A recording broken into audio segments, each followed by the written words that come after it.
USS California was moored at the southernmost berth of Battleship Row when the Japanese launched their attack. 2 torpedoes struck the port side, destructively deforming the first anti-torpedo bulkhead and the transverse stiffeners between frames, and holding the second bulkhead with fragments.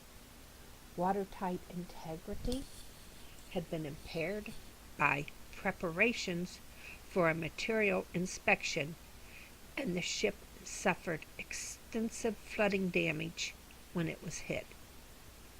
The damage caused by the shifting fuel line aft allowed flooding of the center motor room through the port thrust block room.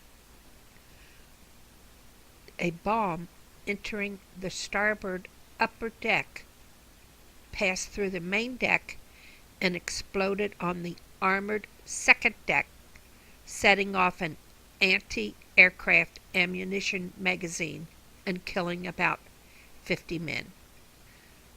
Smoke fires started by a bomb hit caused evacuation of the forward engine room and ended pumping efforts to keep California afloat. After 3 days of progressive flooding, California settled into the mud, and only her superstructure remaining above the surface. When the action ended, 100 of her crew were lost and 62 wounded. In March 1942, California was refloated and dry docked at Pearl Harbor for repairs. On October 10th, she departed under her own power for Puget Sound Navy Yard, where a major reconstruction job was accomplished, including improved protection, watertight compartmenting, stability, anti-aircraft battery, and a fire control system. California was put on commission and reserved on February 1947, stricken on March 1st, and sold for scrapping on July 10th, 1959.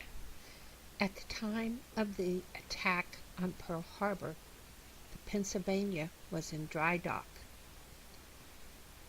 She was one of the first ships in the harbor to open fire as the Japanese dive and torpedo bombers roared out of the high overcast. They did not succeed in repeated attempts to torpedo the caisson of the dry dock, but Pennsylvania and the surrounding dock areas were severely strafed. On December 20th, the Pennsylvania sailed for San Francisco, where she underwent repairs until March 1942. The Pennsylvania was used as a target ship in the Operation Crossroads at Bikini Atoll during July 1946. She remained in Kwajalein Lagoon for radiological and structural studies, where she was later sunk.